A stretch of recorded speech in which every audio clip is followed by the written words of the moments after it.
Madame, Messieurs, bienvenue sur Afro Info 243 sur le grand dossier d'actualité de ce mercredi 1er novembre 2023. C'est un réel plaisir à débuter ce nouveau mois avec des nouveaux défis, bien sûr, pour nous et pour la nation congolaise qui fait face à une guerre d'agression. C'est aussi un mois qui aura plusieurs enjeux du côté des élections qui profilent d'ici le 20 décembre 2023 en République démocratique du Congo. Si les politiques se préparent, s'activent pour le scrutin du 20 décembre 2023, les populations congolaises, particulièrement celles de l'Est du pays, restent préoccupées par la situation sécuritaire qui se détériore davantage avec la crise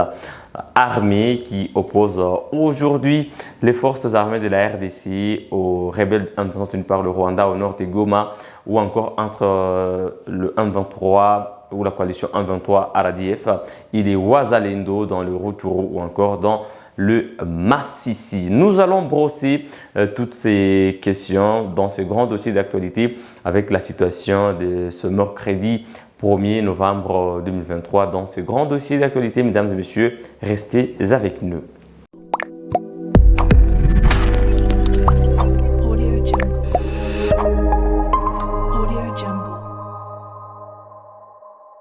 Encore une fois, bienvenue mesdames et messieurs dans ces grands dossiers d'actualité. Les Wazalendo mettent la pression sur la cité de Kichanga. Les affrontements n'ont pas cessé, même si le M23 avait réussi à reprendre le contrôle de Kichanga. Les Wazalendo n'ont pas abdiqué, n'ont pas encore dit leur dernier mot. Ces jeunes compatriotes congolais sont déterminés à repousser le M23, à reprendre Kichanga pour que le trafic sur ce tronçon puisse reprendre et que les populations vaquent librement à leur occupations. Comme je l'ai dit, les élections semblent préoccuper les acteurs politiques congolais en ces moments, mais la situation pertinente des Kichanga, des Kinyandoni dans le Rutshuru, des Kibumba dans le Nyiragongo ne peut pas passer inaperçue dans nos productions. D'ailleurs, nos grands dossiers sont toujours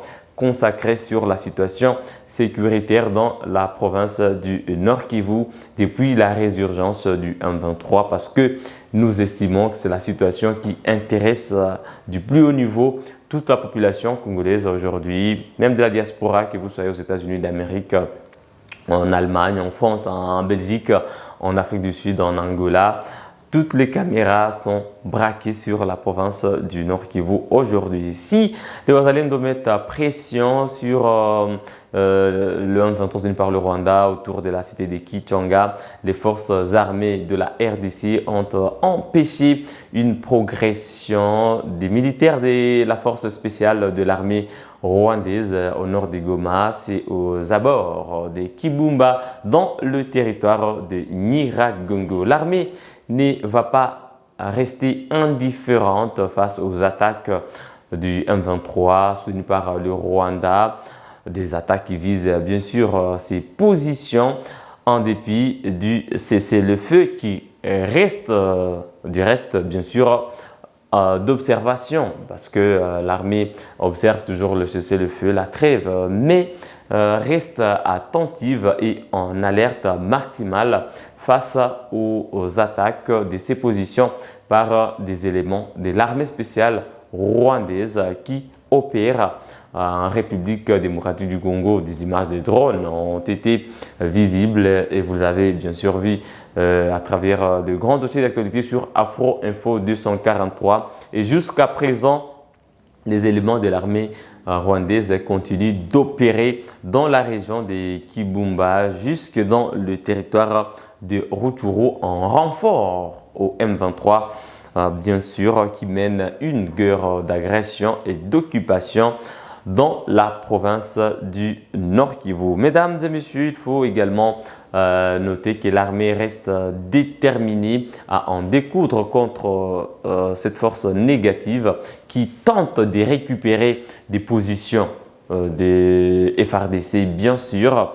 Pourtant, l'armée était sur ses dernières positions du cessez-le-feu, mais même ces positions du cessez-le-feu sont actuellement attaquées par le M23. C'est comme la position des Kanyamaoro où les FARDC ne menaient pas des combats, mais aujourd'hui, des tirs à l'artillerie lourde viennent du parc national de Virunga pour attaquer les positions des Kanyamaoro, et de ces côtés-là, les populations passaient déjà sur l'axe Kibumba, mais elles ont été stoppées à Kanyamaoro par l'armée qui n'autorise pas des mouvements vers la ville de Goma pour éviter des infiltrés qui viendraient du Rwanda, parce que de ces côtés-là, il y a beaucoup de bornes qui ouvrent la voie sur la République démocratique du Congo. C'est une zone frontalière avec la RDC, et vous le savez très bien, des artilleries lourdes viennent du territoire rwandais vers des positions des FARDC en République démocratique du Congo. Donc il serait imprudent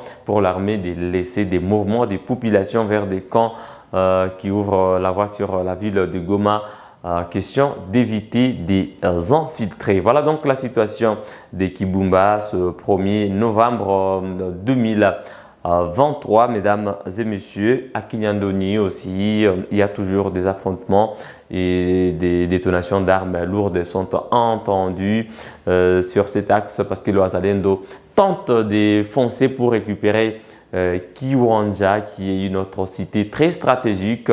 Pourquoi pas aller jusqu'à Bunagana, parce que cela fait déjà plus de 2 ans que Bunagana est sous contrôle du M23, soutenu par le Rwanda. Aujourd'hui, cela est prouvé par des images de drones, par des éléments qui ont été même capturés par des forces armées de la République démocratique du Congo. D'autres se sont rendus et ont fait des témoignages poignants, mesdames et messieurs. Le M23 qui recrute par force des jeunes, certains Congolais, d'autres Rwandais, avec des promesses fallacieuses. Suivez d'abord dans cet élément ces rendus FARDC qui ont servi le M23 et qui sont déçus. Heureusement pour eux, ils ont la vie sauve. Suivez, mesdames et messieurs. Moi, j'étais berger de vaches lorsque les rebelles du M23 m'avaient trouvé pour m'enrôler des forces dans la rébellion. Le M23 m'avait pris de force, là où j'étais à Boucha, et depuis ce jour-là, je n'ai plus revu ma famille. Dans cette guerre à laquelle nous avons participé ici au Congo, les corps des militaires rwandais qui mouraient au front étaient rapatriés pour enterrement au Rwanda. Mais ceux de nos frères congolais avec qui nous étions dans les M23 étaient abandonnés pour être mangés par des chiens dans la forêt. C'est lorsque j'ai vu que la situation devenait insupportable dans la rébellion que je me suis rendu au FARDC. La guerre que nous menions contre les militaires des FARDC nous a coûté tellement cher, car nous essuyions chaque jour des tirs et les militaires RDF qui nous aidaient nous mettaient toujours à la première ligne pour que nous mourions pour des raisons que nous ne connaissions pas. La seule grande motivation qu'on nous donnait, c'est qu'une fois que nous prendrons la ville de Goma, nous serons riches avec de bons salaires.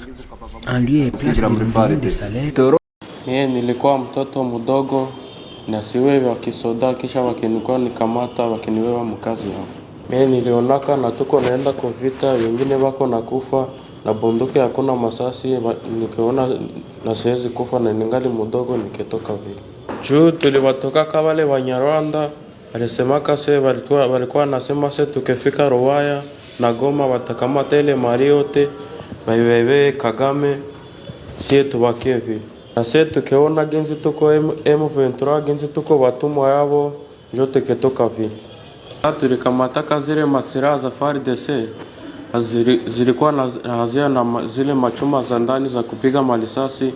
Sasa wanatutia mbele wale Banyarwanda, wanaona genzi tuko napiga, wanatucheka. Ninataka genzi niko mtoto nirudie kwetu, siku hadui watamutosha kwetu, niende nikali na jamaa yangu nichunge ngombe zetu. Voilà, vous avez suivi, et parmi d'autres éléments qui se sont rendus au FARDC, il y en a qui font des témoignages choquants. La promesse était de devenir riche une fois que la ville de Goma sera récupérée par le 1-23. Ils sont allés aveuglément combattre. Malheureusement, ce sont eux qui sont mis sur les premières lignes des fronts pendant que des éléments d'armée rwandaise sont derrière et sont en train de contrôler les combats. Ce sont ces jeunes qui sont donc victimes de cette guerre d'agression quand ils ont vu leurs compagnons d'armes être tués, être faibles face à la puissance des jeunes volontaires pour la défense de la patrie. Ils se sont décidés de se rendre aux forces armées de la République démocratique du Congo. La stratégie donc du 1-23 est aujourd'hui mise à nu et d'autres jeunes Congolais qui espèrent qu'il y a du lait ou du miel au sein du 1-23 doivent apprendre de ces images-là. On ne doit pas tourner des armes contre son pays, contre sa patrie, sa nation. C'est pourquoi ces autres jeunes-là sont aujourd'hui applaudis par l'armée. Ces jeunes-là aujourd'hui appelés au Wazalendo parce que eux se sont décidés de prendre les armes plutôt ou par contre l'ennemi de la nation, contre les agresseurs, contre cette force spéciale de l'armée rwandaise qui est entrée sur le sol congolais pour des intérêts belliqueux, de récupérer peut-être une partie du territoire national congolais, de venir avec des faux arguments de guerre, d'utiliser des populations congolaises comme des boucliers humains, de se ranger derrière une idéologie, une revendication ethnologique ou aux allures des génocides, ce qui n'a jamais existé en République démocratique du Congo. Donc, vous, jeunes Congolais qui nous suivez, vous qui pensez peut-être qu'au sein du 1-23, il y a une meilleure vie, sachez tout simplement que vous serez aussi victime comme tous ces autres jeunes qui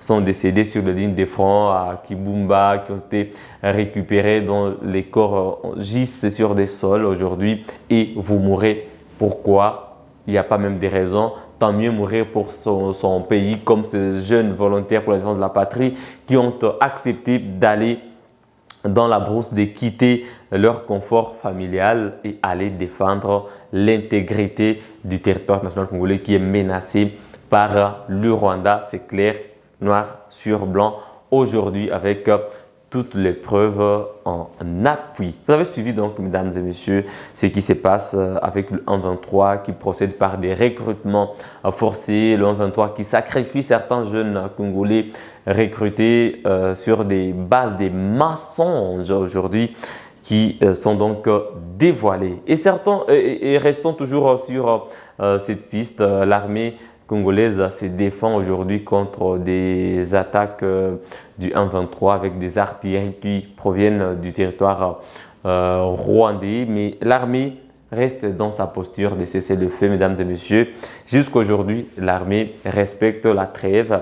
Donc, tous les affrontements qui ont été signalés entre les FARDC et le 1-23, c'était en réplique aux attaques du 1-23 parce que même le dernier verrou de l'armée congolaise, qui était Kanyama-Oro, même d'autres positions que le 1-23 avait déjà remises au contingent kenyan de l'EAC, ont été encore récupérées par le 1-23 pour attaquer la route nationale numéro 2 et prendre de large sur la ville de Goma. Une chose que l'armée régalienne de la RDC ne pouvait pas laisser passer parce que c'est une armée qui a le rôle républicain, régalien, de protéger l'intégrité du territoire national congolais, protéger les positions de l'armée bien sûr et protéger des populations civiles. Mesdames et messieurs, pendant ces temps, au sommet de la SADC, les dirigeants ont encore réaffirmé le déploiement de la force de la SADC en RDC, dans l'Est bien sûr,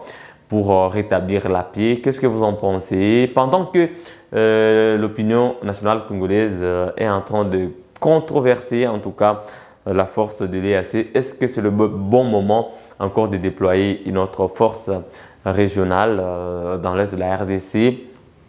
Quelles sont les attentes? Quelles seront les particularités de cette autre force alors que la MONUSCO aussi est en train de partir? Est-ce que ce n'est pas le moment que les FARDC puissent se prendre en charge parce que jusque-là, l'armée n'a pas encore utiliser toute sa réserve avec le record des recrues aujourd'hui enregistrées, avec tous les armements dont disposent les FARDC.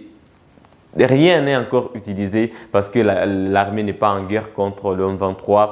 L'armée respecte le cessez-le-feu, mais quand tout sera mis en jeu, je ne vois pas une force négative, peu importe le soutien du Rwanda, qui pourra faire face à l'armée de la République démocratique du Congo. Laissez-nous donc vos points de vue en commentaire, mesdames et messieurs, tout ce que vous pensez à ce sujet, au déploiement de la force de la SADC, à l'intervention militaire des FARDC, quand seulement les positions de l'armée réalienne ont été attaquées, donc l'armée qui joue à la défensive. Qu'est-ce que vous en pensez, mesdames et messieurs? Les ingérences politiques dans des questions de défense et de sécurité.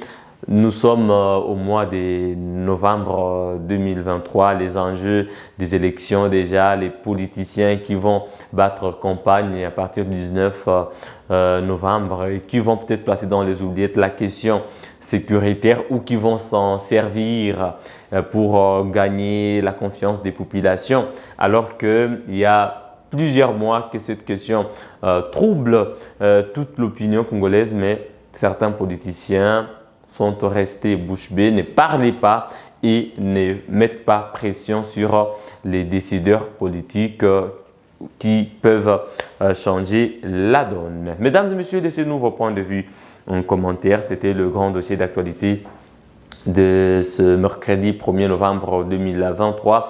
Un calme précaire s'observe sur les lignes de front des Kibumba, des Guignandoni ou encore des Kichanga aux abords. Après des combats rudes, mais on ne peut pas dire que c'est vraiment un calme parce que ce sont des lignes de front, ce sont des terrains des combats et à tout moment, des combats peuvent encore éclater. Donc nous allons vous mettre toujours au parfum à jour et nous allons vous donner toutes les situations au fur et à mesure. Voilà donc, mesdames et messieurs, qui met un terme à ce grand dossier d'actualité sur Afro Info 243. N'oubliez pas de le faire en juin pour nous encourager. Abonnez-vous massivement à Afro Info 243 si vous ne l'avez pas encore fait, bien sûr. Il suffit de cliquer sur s'abonner, activer la cloche des notifications et vous serez la toute première personne à recevoir toutes les informations publiées sur Afro Info 243. On se fixe un nouveau rendez-vous du grand dossier d'actualité. À très bientôt.